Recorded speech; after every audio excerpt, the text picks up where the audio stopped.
Best question. मान लो ऐसा होता, एक रॉड वर्टिकली ऐसे पानी में फ्लोट कर रहा, मतलब पानी में था ऐसे, तो पानी में ना पार्टिकल जिगजैग मोशन करता है ना, तो इस पे स्ट्राइक मारते हो तो ये हमेशा एग्जैक्ट ऐसे वर्टिकल नजर तो कभी नहीं आएगा, हल्का हल्का ऐसे ऐसे हिलता रहेगा, हल्का हल्का हिलता ऐसे ऐसे हिलता रहेगा, ये हल्का हल्का हिल रहा है मतलब ना वो अपने इक्विलिब्रियम से डिस्प्लेस्ड हो रहा है बार बार।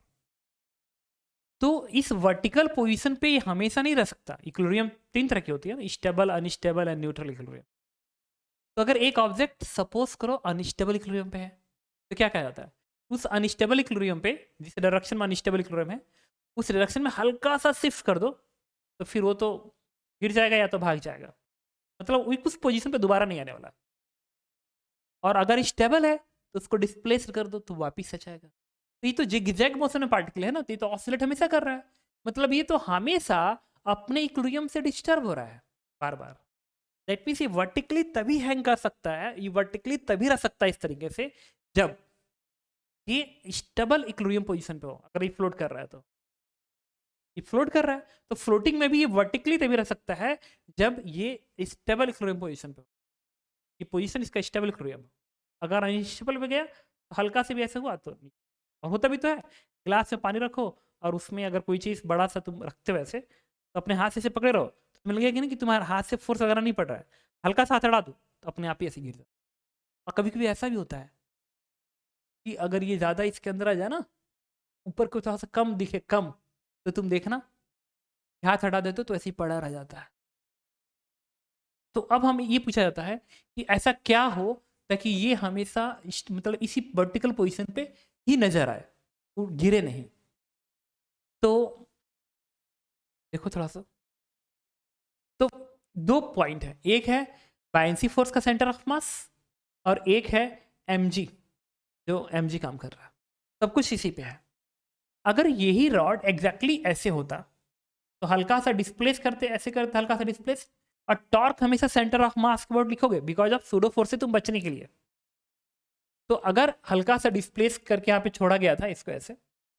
तो सेंटर ऑफ मास के अबाउट तुमने इस वर्टिकल पोजीशन से तुमने इधर डिस्प्लेस किया, तुमने इसको अपनी पोजीशन से शिफ्ट कर दिया चेक करने के लिए। अब रिलीज कर रहे हो तो जो अगर इसका सेंटर ऑफ मास, इस रॉड का सेंटर ऑफ मास सपोज करो यहाँ पे mg, और जो बायनेंसी फोर्स है उसका सेंटर ऑफ मास यहाँ पे है, तो अगर ये बाइंड फोर्स है, बायनेंस फोर्स ऊपर करोगा जी के अपोजिट, और ये तुम्हारा mg है, तो क्या ये वापिस नीचे कर गिर जाएगा कि वापिस लौटेगा, ये बताओ। नीचे गिर जाएगा, क्योंकि सेंटर ऑफ मास के अबाउट टॉर्क को इस सेंस में देगा, तो फिर वो क्लॉकवाइज दे देगा तो नीचे गिर जाएगा। तो इसको बचाने के लिए क्या किया जाता है ना कि अच्छा, इसको बचाने के लिए नीचे की तरफ ना कुछ मासेस अलग से चिपका देते हैं, लोहे के मास वगैरह चिपका देते हैं, उससे क्या होता है कि ये इस तरीके से हो जाएगा,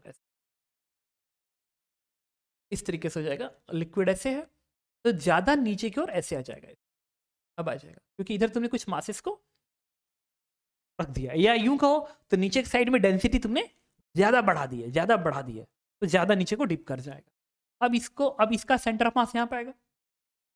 इस पूरे का सेंटर ऑफ मास यहाँ पे आएगा, मतलब ये जो बीच है ना, बीच के यहाँ पे होगा, यहाँ पे होगा, mg यहाँ पे आ गया, mg यहाँ पे आ गया। रॉड यूनिफॉर्म डेंसिटी का है इसलिए ऐसा है, लेकिन लिक्विड तो रॉड नॉन यूनिफॉर्म डेंसिटी का है, इसलिए सेंटर ऑफ मास इसके सेंटर के नीचे आ गया। ये सेंटर ऑफ मास है किसका, रॉड का। लेकिन लिक्विड तो यूनिफॉर्म डेंसिटी की है, लिक्विड यूनिफॉर्म डेंसिटी की है तो उसका सेंटर ऑफ मास एग्जैक्ट बीच में होगा, यहाँ पे कहीं होगा, यहाँ पे कहीं होगा। ये बायनेंस फोर्स का सेंटर ऑफ मास है। अब इसको डिस्प्लेस कर दो हल्का सा, जब इसको डिस्प्लेस करोगे तो ये तुम्हें डायग्राम ऐसा दिखेगा,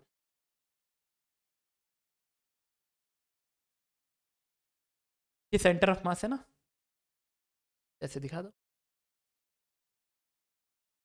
ये सेंटर ऑफ मास है यहाँ पे, और बायनेंस फोर्स आ गया यहाँ पे, तो बायनेंस फोर्स बन गया ऐसे। दैट मीन्स अब सेंटर ऑफ मास को जब टॉर्क लिखोगे तो बायनेंस फोर्स उल्टा घुमाएगा, तो तुमने इसको डिस्प्लेस ऐसे की थी, हाथ हटा दिया तो बायनेंस फोर्स उल्टा सेंटर ऑफ मास घुमाएगा एंटी क्लॉकवाइज, वापिस से चला जाएगा। इसका मतलब कि एक ऑब्जेक्ट फ्लोटिंग कंडीशन पे स्टेबल इक्विलिब्रियम में तभी रह सकता है जब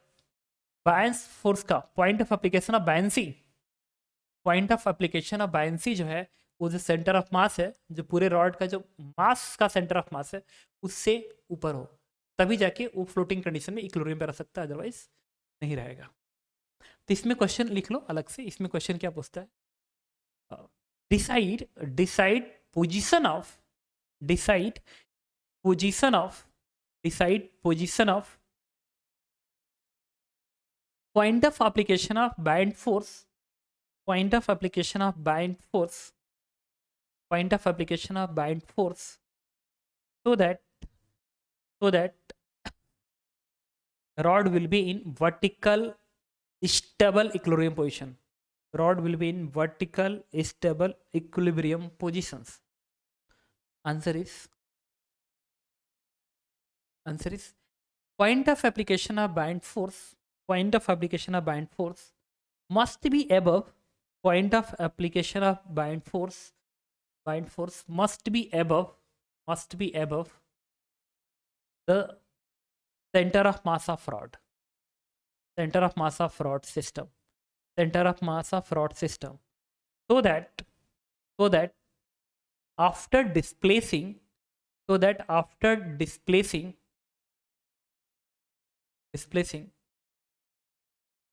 bind force provides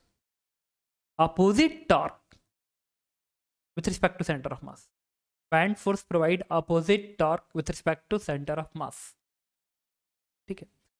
अब थोड़ा सा ना आते हैं इसी पे बेस होके ना, एक बार जेई में क्वेश्चन आया था, ये है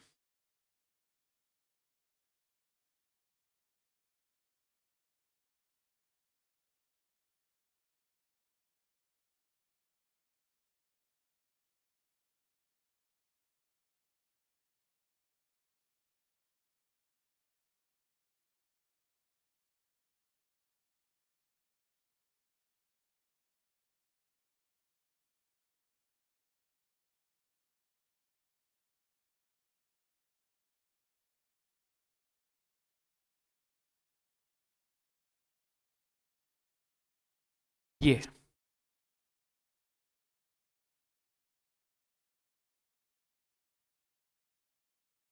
1999 क्वेश्चन, इसमें पहली बार जेई का जो पेपर हुआ था ना लीक हुआ था 99 में, लाइफ मतलब पूरे आज तक हिस्ट्री में एक ही बार पेपर लीक हुआ है, और वो लखनऊ का ही था, मैं भी लखनऊ का ही हूँ, और वहाँ पे कोचिंग थी ट्राईबैग नाम की, उसने लिख कराई थी, सारे के सारे बच्चे आइटम सेलेक्ट हो गए थे, बट आइटम को पता चल गया तो दोबारा री एग्जाम हुआ। उस समय का क्वेश्चन है, a wooden stick of length L, radius R, density rho has a small metal piece of mass M attached to its one end.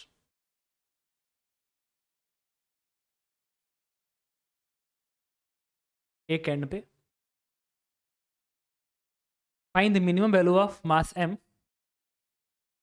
Length L है, रेडियस R है,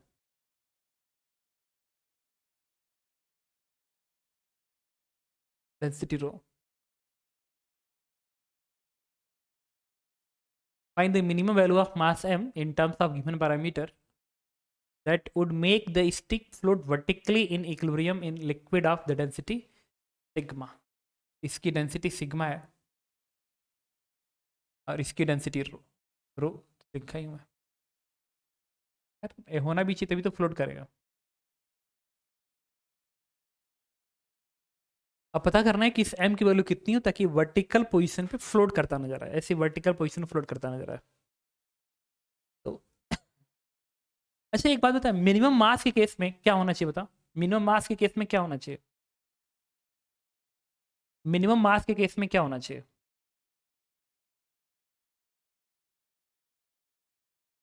बताओ, यस बताओ कि मिनिमम मास के केस में क्या होना चाहिए, एकदम सेम पोजीशन पे होना चाहिए। बायंस फोर्स का पोजीशन और पूरे रॉड का सेंटर ऑफ मास एकदम सेम पोजीशन में, आंसर ही आ जाएगा, एकदम सही कर रहे हो तुम। ठीक है, तो मान लो x ये इस पोजीशन से ना x दूरी नीचे फ्लोट कर रहा है, ये डिस्टेंस x है, x है, तो जो बाइंड फोर्स आएगा वो x/2 पे होना चाहिए, x/2 पे होना चाहिए, क्योंकि एक्स है तो एक्स बाई टू पे होना चाहिए बायस फोर्स, एक्स बाई टू पे। तो पूरे रॉड का सेंटर ऑफ मास भी एक्स बाई टू पे ही होना चाहिए। तो पहला इक्विलिब्रियम को बैलेंस करेंगे, नेट फोर्स बैलेंसिंग करेंगे। ये वाला एम जी नीचे को दिखेगा, एम जी नीचे, और इस रॉड का वेट कितना है, length L into pi are square volume into density rho into ji.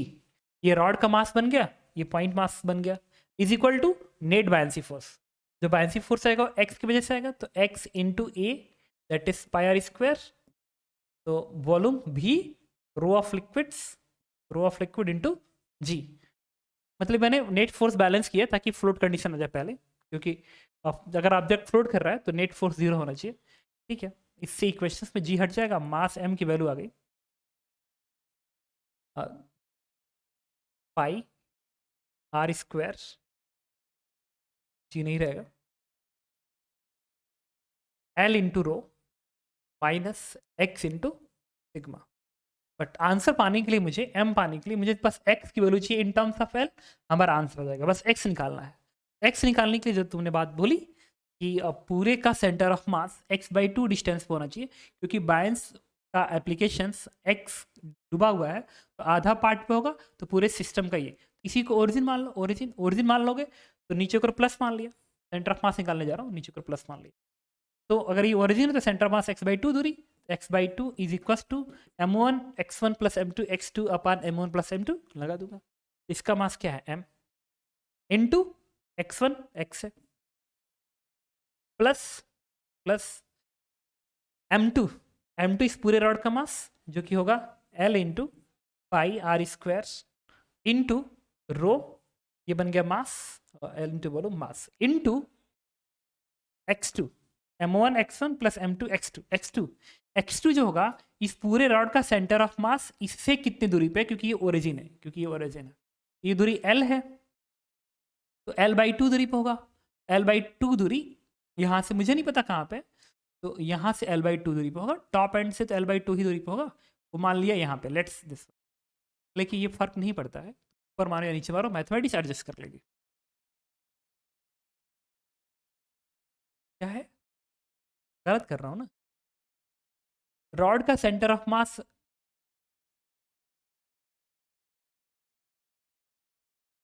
Rod का जो सेंटर ऑफ मास होना चाहिए यहाँ से इस पोजीशन पर आना चाहिए ना, मतलब ये क्या हो रहा है,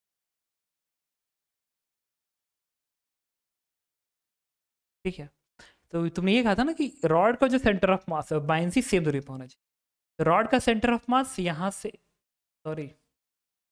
रॉड का सेंटर ऑफ मास यहाँ से एल बाई टू दूरी पे होगा, यहाँ पे मत दिखा देना, गलती हो जाएगी। ये तो पूरे सिस्टम का सेंटर ऑफ मास है ना, वो एक्स बाई टू पे है, रॉड का तो एल बाई टू ही दूरी पे होगा, एल बाई टू दूरी पे मान लो यहाँ पे है रॉड का सेंटर ऑफ, इस एंड से एल बाई टू दूरी पे। तो मुझे ये दूरी निकालनी पड़ेगी एक्स टू, तो ये दूरी कितनी आएगी, तो अगर ये आपका, ये दूरी कितनी आएगी बताओगे, ये पूरा एल बाई टू बनेगी, इस अगेन एल बाई टू, ये एल बाई टू, तो ये भी एल बाई टू, और ये है एक्स बाई टू, और ये है, ये बनेगा एल बाई टू, तो आगे एक माइनस साइन लगाना पड़ेगा, तब माइनस एल बाई टू, क्योंकि ऊपर निगेटिव नीचे पॉजिटिव माना, तो L by two minus x by two, minus x by two and divide by total mass, तो एम प्लस ये वाला mass L pi are square into rho, ये बन गया। अब यहाँ से हमको x कैलकुलेट करना पड़ेगा, उस x को उठा के तुम यहाँ प्लेस करोगे यहाँ पे, तो फिर तुम्हारा जाके आंसर आएगा। तो इस इक्वेशन से ठीक है, तुम कैलकुलेट कर लेना, x उठा के यहाँ प्लेस करेंगे फिर आंसर आएगा। डाउट होगा तो मुझे रोक देना। सबसे पहला इक्वेशन बायंस फोर्स बैलेंस किया, दूसरे इक्वेशन में तो तुमने कहा कि पूरे सिस्टम का सेंटर ऑफ मास और बायंस फोर्स का सेंटर ऑफ मास कोइंसाइड करना चाहिए, तो ये दूरी x है तो मैंने x बाई टू पे मान लिया सेंटर ऑफ मास, तो अब ये ओरिजिन है तो नीचे प्लस माना, तो x by two equal to M one x one plus M two x two upon M one plus M two. इसके लिए एम वन इस पॉइंट का मास m इंटू ये दूरी x, नीचे तो प्लस लिखा, प्लस इस रॉड का मास यहाँ पे लिख लिया, और रॉड का सेंटर ऑफ मास ऊपर वाले एंड से l बाई टू दूरी पे होगा, और इधर से भी l बाई टू दूरी पे, तो इस ओरिजिन से ऊपर कितना होगा l बाई टू, पूरा l बाई टू माइनस, कुछ बताया नहीं, ये x बाई टू नहीं, अब सही ठीक है, ये निकालना है ना, ये L/2 है, ये x है, L/2 माइनस एक्स, ऊपर है इसलिए माइनस, अब सही है पूरा। ठीक है, डाउट है तो बताओ। ठीक है, ये भी सही है। अब बात है निकालने का ना, कि किस वे से तुम निकाल रहे हो। अगर नीचे को ओरिजिन मान लेते इसके जगह पे, तो भी तुम इजीली निकाल सकते। नीचे को ओरिजिन मानते तो ऊपर प्लस मानते, तो सेंटर ऑफ मास यहाँ से x/2 दूरी, x/2 is equal to, x/2 is equal to, इसको ओरिजिन मान लिया हो, तो इसको अगर ओरिजिन मान लिया तो इसका m इंटू जीरो बनेगा, m into zero plus rod का mass total, that is L is to pi are square is to rho, ये रॉड का मास बन गया, इनटू रॉड का सेंटर मास इस एंड से L/2 दूरी पे, बड़ा इजी कैलकुलेशन है यार, and divide by m plus ये वाला mass L pi are square into rho. देख रहे हो, बड़ा इजी आ गया यार। यहाँ से x उठाओ, रख दो, ये क्वेश्चन एक ही है। हाँ, बट डिपेंड करता है कहाँ से कैलकुलेशन इजी हुआ। ठीक है।